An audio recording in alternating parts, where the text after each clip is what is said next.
Welcome to the Soul Star Podcast with your spiritual besties, Allie and Mandy. We're here to make your spiritual journey fun, relatable, and inspiring.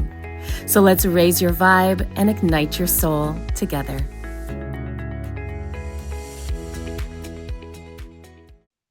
Hey everybody, welcome back to another episode of the Soul Star Podcast with me, Mandy, and Allison. Hello! Allie, do you have any stories? This week we didn't talk about that. Do you have any stories? Not that I know of. I'm like, not that I know of. I've been having a lot of mediumship stuff coming through. I don't know what's going on. Like people come and knocking, hello, hello. And I'm just like, yeah, it's so weird. That's good. Did you have you had a practice circle? Did you have practice circle on Monday? No, because I was sick, so I had to reschedule it. I know. Oh, when are you doing it again? Monday. Oh, Monday. We're gonna do it back to back. Oh, that's good. Monday. My dreams have been freaking crazy. And last night, okay, I wasn't even like, you know what? I can't fucking talk. I feel like it was early this morning, and you know when you're in that state where you're not asleep but you're not awake, so it's kind of like this weird conscious space. It's a weird one, yeah. I love that space because I love that. I feel so weird. It's because I feel like I can tap in so much easier, and I do it intentionally. So, but this morning I was connecting to, like, I saw a fairy, and what it would look like. I was dreaming, quote unquote, that I was standing there talking to somebody, and I was looking out. I was looking like outside. Yeah. I don't know if I was inside or outside, but I feel like I was outside. But either way, I was looking outside, and this fairy appeared and she was translucent, and she was like, I don't know, the size of a mason jar, maybe. Oh. And she was beautiful and white, and she had wings. And at first I thought she was an angel. And then I was like, no, that's a fairy. And she was translucent. And then other little beings started to reappear. And she was, they were like talking to each other and working with each other and doing stuff. And I was like, just watching them and being like, admiring them. And then also feeling so excited that I could see them with my physical eye. I actually feel like that resonates in the sense it feels like that's something like that fits you. Aw. You know what I mean? Like, but it does. There's something about it that it kind of feels like it fits you, that I could actually see that happening. And even like when you say like the translucent, I'm like, oh my God. Like when you said that, I literally resonated, and I was like, yes, that's how that is. Like it was like spirit was like, yes, that's exactly how. And I'm like, oh, they're like little flying jellyfishes. And she was so full of light, like her, like she was like a white light, translucent light and she was just so soft and kind. And anyways, it was just a really cool dream, but that I hope will become a reality. Dream or something you have experienced, because really what are dreams? They're just living out different timelines. It was almost like they were showing me what they look like, but also because I'm so clairsentient, I could feel it at a deeper level. Like I could feel the connection. So it was really, really cool. Oh, that's so cool. It's so funny with like the clairsentience. Like I was trying to explain, I was telling my sister about the story I told last week about my neighbor and the grandfather, and then me talking to him after. And I was trying to explain because again, like she's kind of, it's so hard when somebody hasn't experienced it, and then they're like, so like what were you like talking with, like was he like talking to you? And like when I had asked him like, why do you have to be so intimidating, like back off, and then I was like, and then I felt him go. Yeah. And so in a way, it was so funny because it shifted. Before it was a conversation, we were conversing. Yeah. But that was like, I got the information, but not from his words. It was from his feeling, like I felt it inside. It wasn't clairaudience. I clearly felt oh my God, that's not my intention. But like no words, the clairaudience didn't come in. And that was like, okay, it's so funny how you can place words onto a feeling. So he didn't say, oh my God, that wasn't my intention, but it made me feel that's what I would want to say. Yes. And sometimes when we're doing readings or receiving, I struggle with trying to find the words to really capture the feeling or the intensity of the feeling that I'm receiving, because sometimes there's only so many like descriptive words you can use to describe how you're feeling, right? Absolutely. And like, especially when you're like, I've had an instance that like connecting to a past loved one, and it's like, because it's like you compare for like we compare on the physical side, like what we know of that person, and then when they pass over, like that same person, that same soul sees the whole picture, right?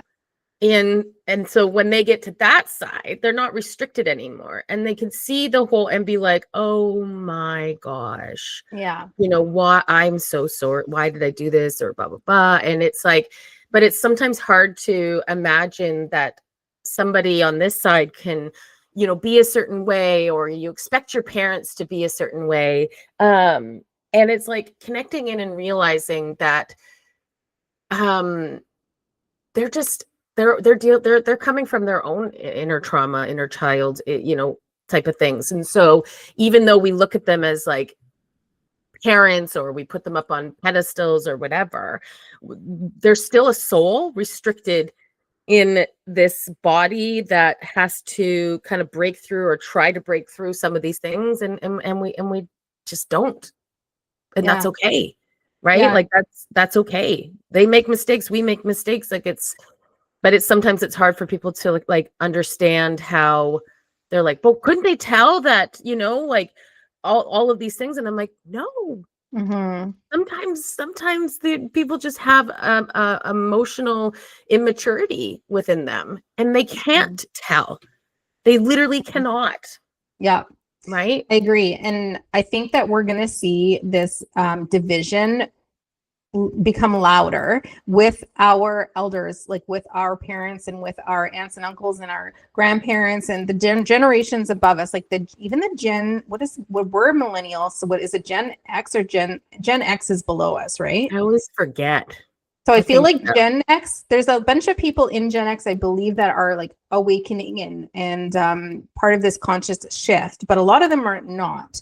And it depends on their wounding and their trauma from their childhood, because their family's trauma, all that sort of stuff. But I feel like there's going to be a really clear division between our younger generations who are lighter already, who feel lighter already, but also have this beautiful, like mature, for the most part, outlook on life. Like Jay said to me the other day, and he said this to me a few times, he's like, when I was this age, I realized that you guys were just people too. And I was like, yeah. And he said the other day, he's like, I've seen a huge difference in my teachers this year. And I realized that they're also just people too. You know what I mean? Like kids can get so sheltered and blinded. Like there's such a big veil on children and stuff. And it's hard for them to understand the bigger picture. But I think more and more kids are going to have that higher perspective a lot faster and a lot easier than we did. And I feel like the millennials is like the transition phase, like the transition generation where the majority of us are awakening and conscious, but then there's going to be like the ones that are older than us that are maybe going to take a little bit longer or have a little bit of a harder time shifting their perspective and their awareness and becoming a little bit of a higher consciousness, only because it was so dense for them, right? Absolutely. And it's so funny that you say that, because I came across an Instagram reel or whatever.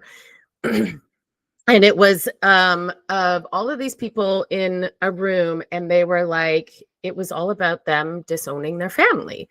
And I was like, And this, came to this interviewer and she was like, so how long has it been? It's been 2 years. Zero contact. And everybody around. And I was like, wow. And it was kind of normalizing in a way, like normalizing that, yeah, like they're your family, but if they're harming you, you don't have to. And it really made me take a step back and think about that, because I'm like, it's funny how we're so ingrained who like, no, don't do that. You don't do that. And how scary that is. Like when I thought of that, not that I would ever want to, but I'm like, I realized like how scary that felt in my body to think like, seriously? But then it's like, but then I'm like, when I take a step back in that higher perspective, I'm like, yeah, but if somebody's harming you, whether they're family or not, why are you going to stay and put up with it? It doesn't make sense. So it's kind of, I see that, I see what you're saying, like that shift. And I think it's our responsibility as parents to recognize, even with our own kids, like teaching them a balance of, yes, showing respect, but also, yes, you having don't sovereignty. Yeah. And what is the word, the D word that we use all the time? It's the D word that we downloads? No. What's the discernment. D word? Discernment. Okay. Yeah. Having sovereignty and discernment. I was gonna go somewhere else with the I big know D, you were. big D. The D word. Oh Anyway. my God, so funny. That's not even what we're talking about today. So I know. Carry on. But it's obviously was important because it came through. Sure. But today we're going to touch on the winter solstice and Yuletide, the celebration, because December 20th, 21st, depending on where you live in this world, the winter solstice is upon us, and with that comes Yule and Christmas. And it's always fun to, I think, just to kind of like recognize and touch on these pivotal moments or portals or transitions in the year, the wheel of the year, because we don't take time to celebrate, and I think a lot of us are searching for some sort of sacredness and honoring and groundedness that isn't so material. So bringing ourselves back to these traditions and these awarenesses and understandings, it feels like it's having its own awakening. So I thought we would touch on it. Yeah, because the winter solstice is coming up on December 21st. And that is considered the longest. It is night? Considered the longest night of the year. Yeah, where we are. The shortest day. Yeah, where we are in the northern hemisphere. So it's like we're at the winter solstice in the wheel of the year, and in the winter is a time of stillness, darkness, rest, and rebirth. So, long before Christianity and the church and everything, like human beings worked with the wheel of the year in a sense. It wasn't called the wheel of the year back there, but they worked with the seasons and the moons and all that sort of stuff. So, which makes sense, because that's the only way you could determine how, like, the seasons, all of that to stay alive, all of these things. So you would have to. So they embraced the darkness, and there was no fear attached to the darkness. So yes, the winter solstice is the shortest day of the year. Shortest day of the year and the longest night of the year, which it means that the sun reaches its lowest point in the sky. But then moving forward, the light slowly returns. So it's a celebration of the light returning. Coming back. Yeah. And I know that we've talked about this in past episodes about how naturally before my awakening and even through up till this point, I always struggled in the fall with depression, or I call them low days or down days. I felt seasonal sad. depression, right? A lot of people deal with that. A lot of people deal with seasonal depression. Because the darker days, they're long days, they're dark, it gets dark soon, all that sort of stuff. But we have forgotten how to honor the dark. Do you know what I mean? So now this year, I recognize that the darker days, and I didn't struggle like I normally did, in the sense of like, I wasn't sad or down, because previously I put pressure on myself to achieve and to do. And it was hard to do when it was dark. Do you know what I mean? Yeah. I had no motivation. I have no desire. And then I would feel bad because I didn't have the drive that I normally do in order to achieve or to move forward or to go. So, and this came forward for me this year with regard to working out and going to the gym and all that sort of stuff. I started shifting things for myself last summer.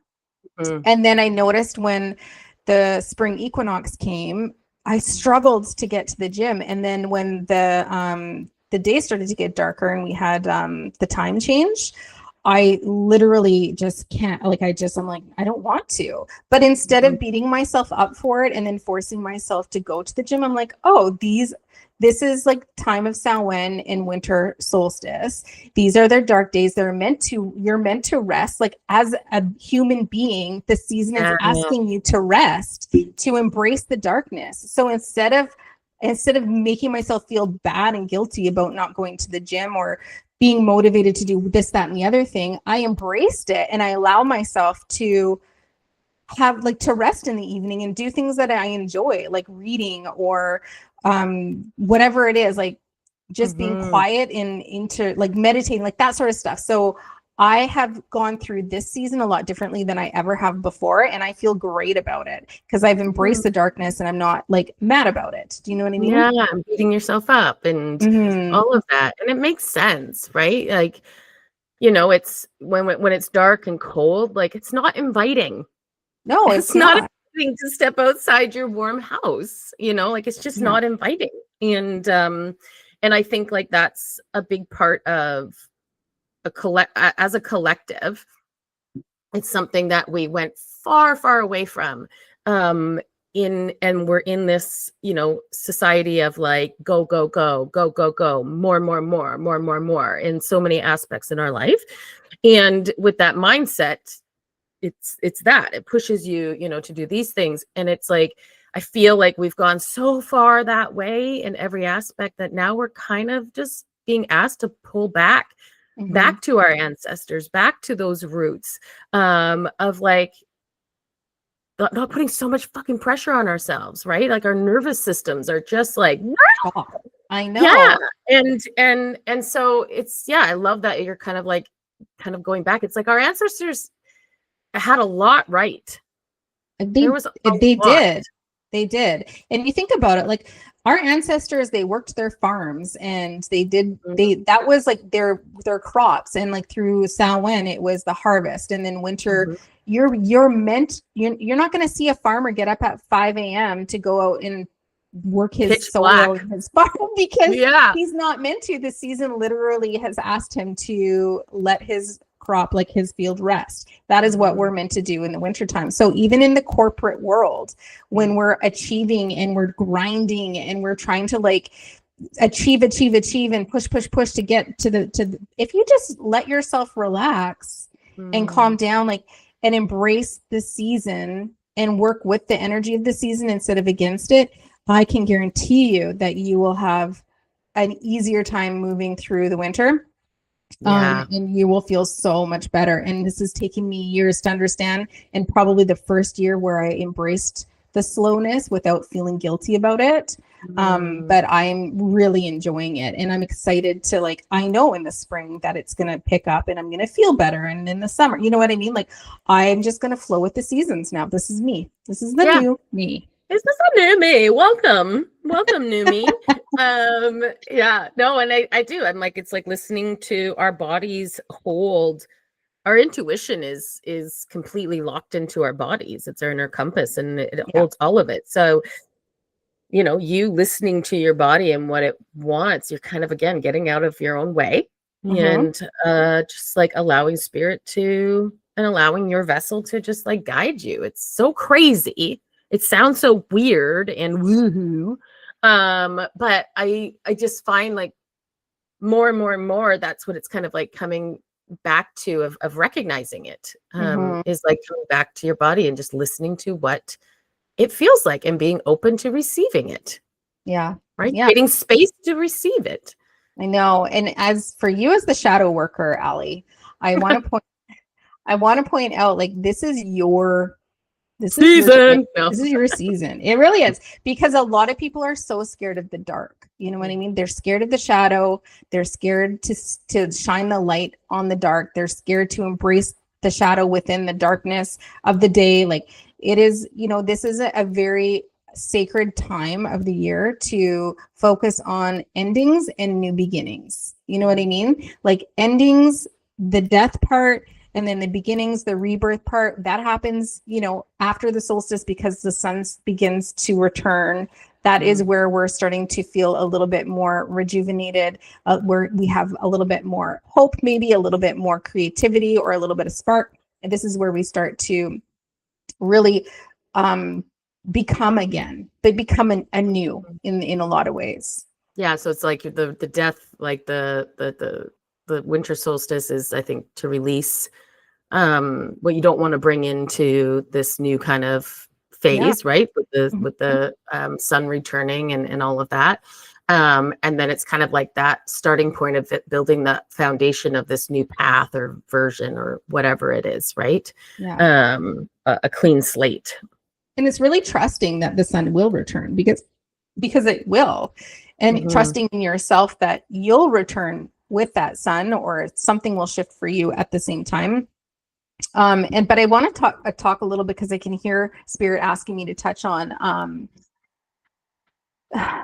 patience and timing, because a lot of times we're like, okay, the winter solstice is here now. It's like, and so January 1st, for example, oh, new year, new me, start day one, Monday. You know what I mean? Like, yeah, we need to, part of the purpose of experiencing the winter solstice and the slow return of the light is to also do it slowly and intentionally, and honor the process and the journey, because we're so programmed for quick fixes in our reality and in our life, and having like the answer right away, and having the ability to grab the information at the touch of our fingertips always. So really practicing the slow return of the light, and really honoring that journey, and not putting so much pressure on yourself to change things, you know, on January 1st or January 2nd, and then going like full tilt. It's not about full tilt. It's not about intensity. It's about intention, and a gentle way to enter into the spring. Yeah. Does that make sense? I agree. I'm like, I was last night, you know, receiving, you know, you come across these different readings on Instagram and stuff, and I kind of have a theme from that I've been seeing over the last couple of weeks, and just about Gemini, and how there's going to be some, you know, major shifts this year, or really stepping into your power. And the person I was listening to last night, like, it just resonated. And I was kind of like, okay, but what does that look like? I was like, what? And then I just received where it was like, as long as you're open, it will just come in. As long as you're open, the opportunity will be there. So just be open to receiving opportunities. Like, it's not for me to sit there and grind and figure out and what's going on. It's just being like, okay, as long as you're open and you take the steps, right? It's not just like, oh, it does it for you, right? But if you allow yourself space, if you allow yourself to stay open to, you know, receiving something that maybe is out of the ordinary, or something like that, then it will come to you. But it's nothing you need to force. And I think that again, like, it kind of just relieves that pressure. We're so used to being like, okay, well then what's this going to look like, and drive, instead of just being like, all right, cool. Thank you. I'm open. Yeah. I'll see you when I see you. Just focusing on the next step and not the step after that. And I had this conversation again with Jace the other day, because he's, you know, graduating high school this year, and he's talking about going to university next year. And he's always worried about what he wants to do when he's older. And I said to him, I'm like, your only job is to pick up the breadcrumbs. Yeah. And he's like, what does that mean? Take the next step. It's the next step. Take the next step and do what you feel interested in doing, and follow that path. And then the next step will reveal itself after you take that step. And so that made sense to him. And so that's what that's my advice, but that's what he's doing. I love that. I love that. Yeah. So we talked a little bit about solstice. Let's talk about Yuletide, because they're different, but they're similar. I know. So Yuletide, what is Christmas? Yuletide is the pagan festival, tradition, like around Christmas. So Christmas is the church. Okay. Yuletide is our traditions and ancestors' celebration. To be like, yay! To celebrate the solstice. So Yuletide is, the solstice is one day of the year. It's an event, an astrological event. Yuletide is a celebration to celebrate the sun's rebirth, to honor the sun's rebirth, to honor the portal of the sun returning, right? So it's an ancestors, and our spirit and our ancestral spirits are there, and it's all about the hearth in the home, and the protection and community and feasting and storytelling and connecting and fire, and because the fire represents the sun returning. So it's just light. Beautiful. Yeah. So they do, like, there's lots of traditions that we even see in our Christmas that originated from Yuletide celebrations in the past. And like historically, Christianity. So I think we talked about this a while ago. We touched on it, but basically, when the church was trying to create fear within the collective to control the collective, because that's what they do, they strategically placed their holidays around pagan holidays and celebrations as well. So you'll see that Halloween is on Samhain. You'll see that Christmas is at Yuletide. You'll see that Easter is at the spring solstice. You know what I mean? So there's all of these strategically placed Christian holidays around. And the reason was so that they could easily transition into Christian holidays. But you can still see that some of the traditions from our ancestors are sprinkled within these Christian holidays, like Christmas. Which is really, really, it's really interesting. I was just having like this talk with my father,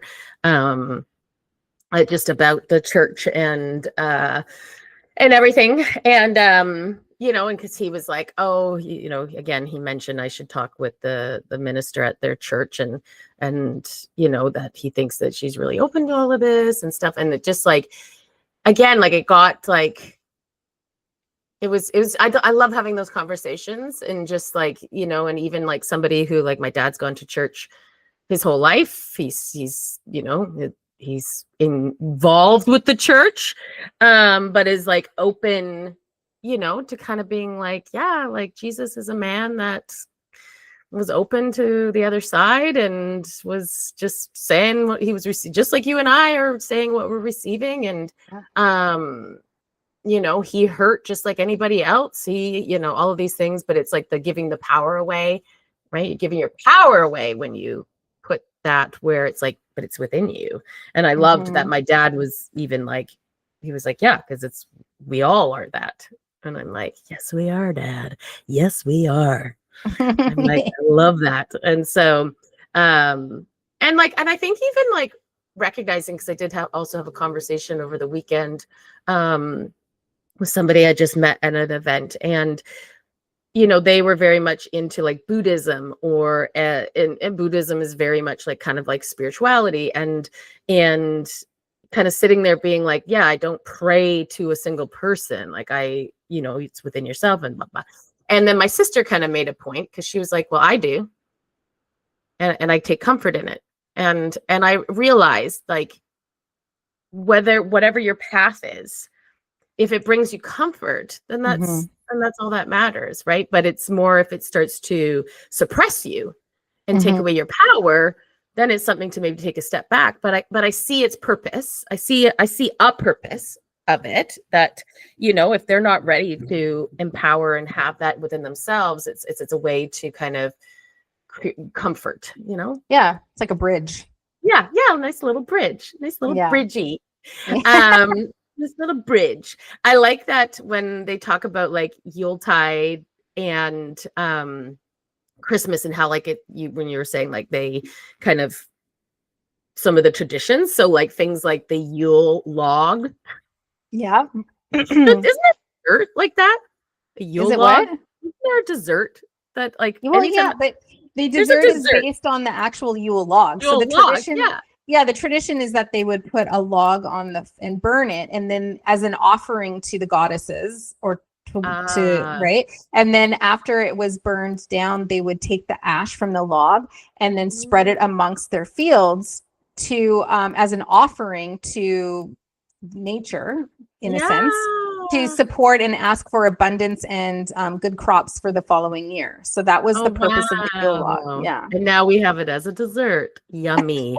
And delicious. now we eat it. Now we eat it. It's but just yum. You can take like that and bring it down a little bit, bring it down a couple notches into modern days. Some people will use like a Yule log and still burn it and use and burn it on either the winter solstice or one of the like, or burn it on the new year, because traditionally the Yuletide is like a 12-day celebration. So you have celebrations and traditions and rituals that you do through the 12 days. So 12 days of partying. Yeah, basically.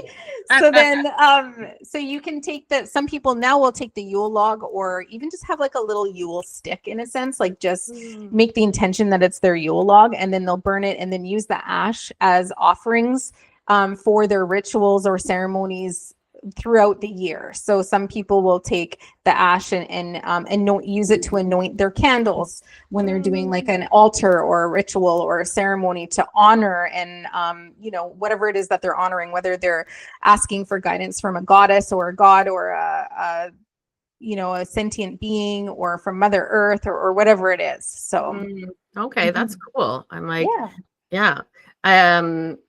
The other ones is like evergreens and candles and fire, right? So like you see all of that around Christmas. Yeah, obviously the Christmas tree, obviously the evergreens, like we have it everywhere. Even in the church, like because I went last weekend because I'm going to be singing at my parents' church for Christmas, and even there they have like, I don't even know what it is because obviously I don't go there that often. But it's like this like thing that's like evergreen, and inside there's like red candles and then one in the middle. And I believe it's something that they light these candles leading up to Christmas, and then they light the center one. So it's so funny to see like these pagan traditions and like rituals. That's our ritual. And they're doing that right in the because it's not. I just remember. It's something I've always seen that in the church when my parents would take us, and you don't ask why, you don't think about it, you're like whatever. And now to like see that like, oh, that was a pagan thing brought into Christianity that they're and the evergreens are a symbol of eternal life because it never like it's forever green, right? So it's again a reminder that the sun will return and that life is eternal. And so it's kind of like a comfort to have that reminder in the darkest days of winter, right? And the coldest days of winter for a lot of people. So bringing the evergreens into the home is an important piece of the traditions and stuff like that. And for myself, I'm, slowly moving because we can buy like the plastic fake evergreens, like the garlands and stuff like that. And, I have a fake Christmas tree and all that sort of stuff. But I feel like moving forward when my kids are older and I'm not tied to the traditions that I've created for them when they were little. I know. I will probably bring in a real tree in maybe on the solstice or just before the solstice and just have like evergreens in my house to gently honor the the turning of the seasons and stuff like that. It's not going to be so good. I'm like we always got real trees growing up, and then got real trees when I was married, and it's one of those things like I remember like as a kid going off to like a tree farm, and we were like in snow, and you have to like trek and just like find one and literally cut it down yourself. I know, and that's a great tradition for a lot of families do that. Yeah. But I've been so I don't know, caught up in the commercialism of Christmas, and as we are, and I like to put my tree up early, and my kids like it when I put it up early, just because the coziness of the home and the lights and all that sort of stuff. But I can see myself moving forward, even buying a tree that I have potted in the yard all year long, and then just bringing that into the house every year. I would love that. Yeah. So, and it's not even like cutting something down either, right? Like just for the purpose of doing that. Yeah. Yeah, because that feels weird too, in a way, where I'm like, part of me is kind of like, what about, it just kind of feels weird as to kill you, just to like put decorations on you and be like, bye. I know. And I think like as more and more of us do awaken and become more conscious, and there's, I think we are being called back to these traditions, and sometimes it doesn't make sense to cut a tree down or to have a fake tree or whatever. So either way, I feel like that's where I'm headed. Christmas. Yeah, I know. I can see that. Yeah. So, I think like in preparation for the solstice, like what are you planning on doing anything? Because you're really good at that traditional stuff. I'm not the best. Yeah. Well, I think for me, I seek in this season of my life, I'm seeking more depth and more and trying to learn how to honor and make things feel a little bit more sacred. Do you know what I mean? Like just so that I can feel that within, like it just grounds me. So I will be creating an altar. So behind me, I have my altars. Love it. 2 altars. I'm learning about like the divine feminine and different goddesses and working. So this is an altar for that. And I'm working with like Mother Mary and Mary Magdalene. And then over here, I'm learning a lot about how to work with nature and all that sort of stuff. So I've got 2 different altars. So this one I'm going to make into a Yuletide altar, and I'll put evergreens. I actually collected some evergreens on my walk the other day, and I put them outside in a bucket to soak so that they could first be cleaned and second stay green. So I'll change my altar up to be more Yuletide friendly, and I'll have like maybe an orange, some pine cones. I'll have evergreens and different candles and stuff like that.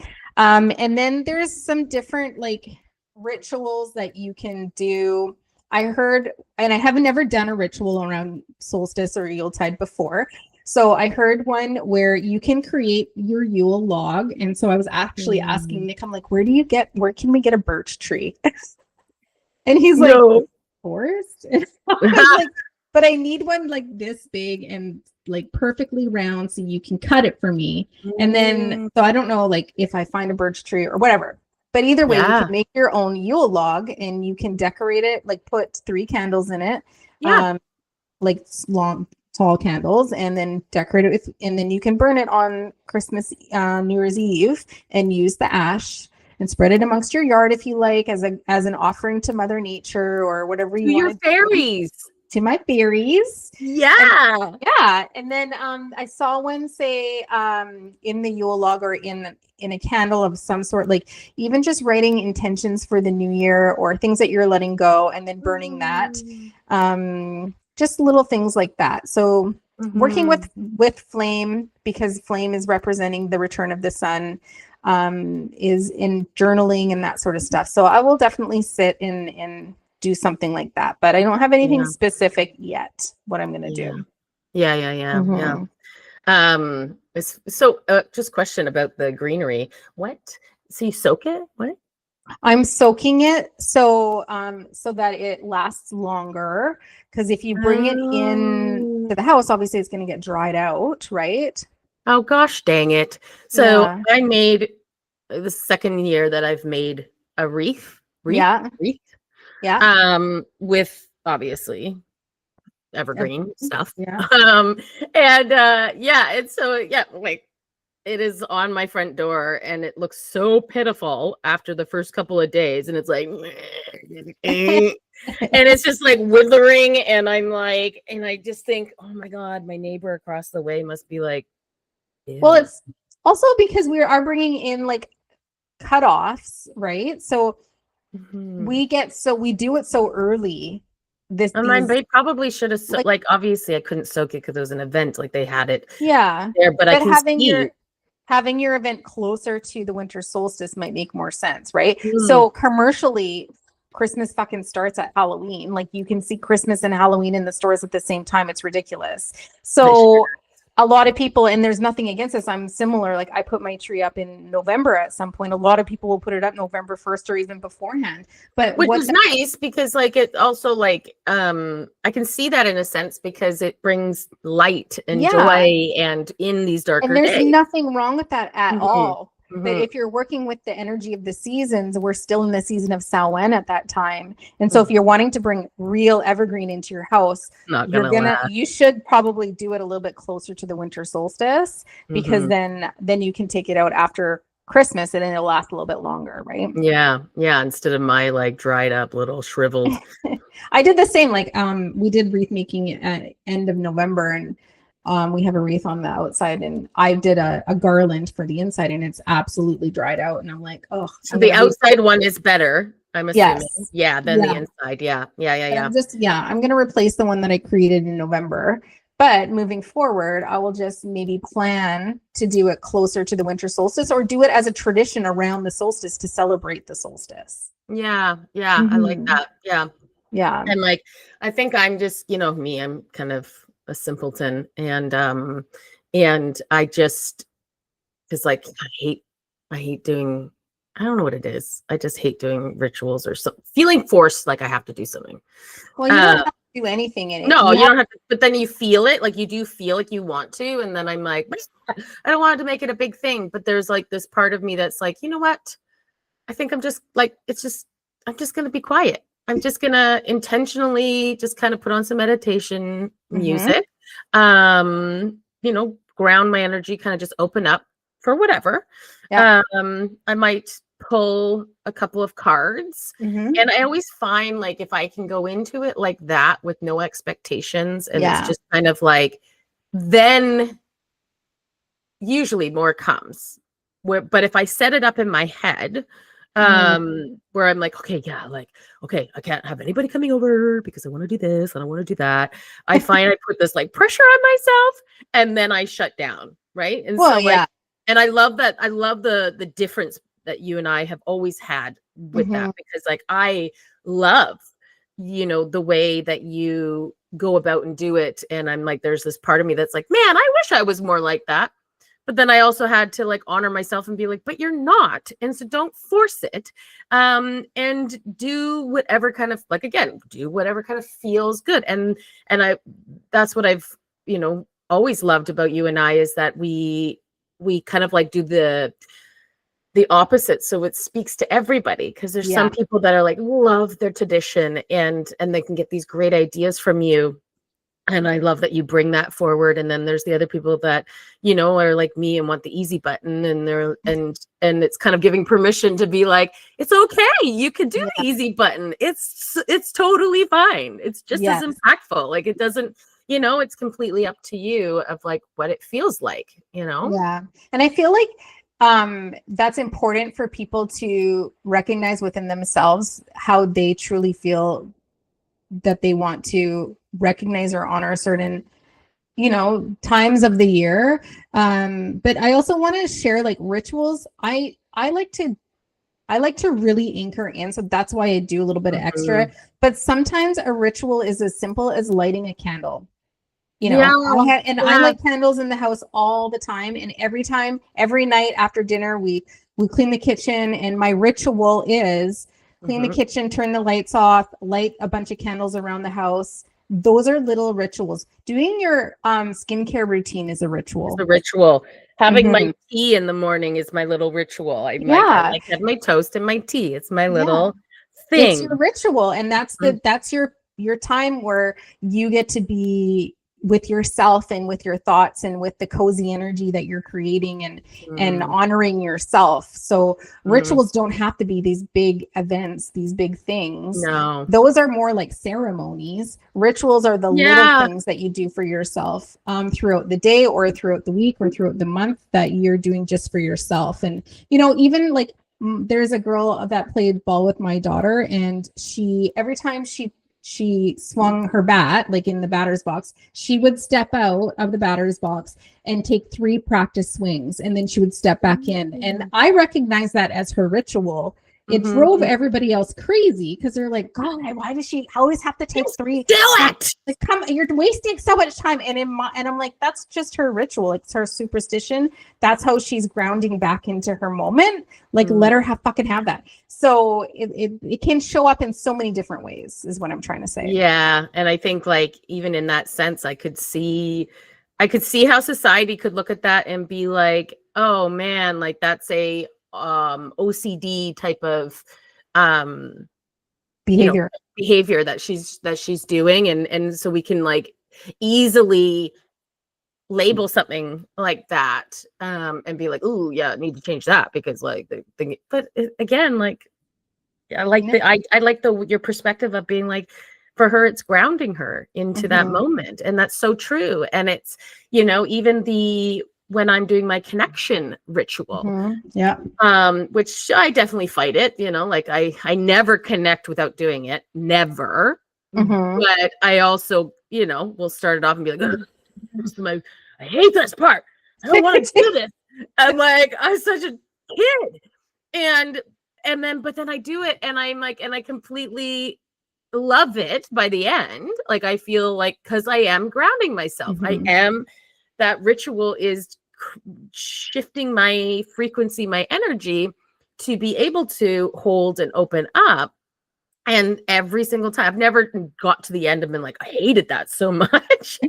I'm like, I always got to the end and be like, I just feel so good. So good. Yeah. But beforehand, absolutely. I'm just like, That reminds me of sex sometimes. Why do we do this more often? It's totally the case for women, where it's like, I gotta go do this again. It's so much work and it takes so long and I hate it. And then you get to the end and you're like, man, God, we should do this more often. And he's probably like, yeah, I try. And you're like, I don't know why I resist this all the time. It's so funny. So true. I know. Okay. Yeah. That's it, right? Yeah, I think happy solstice. Happy Yuletide. Solstice. And I think over the next, we'll take a little break because of Christmas.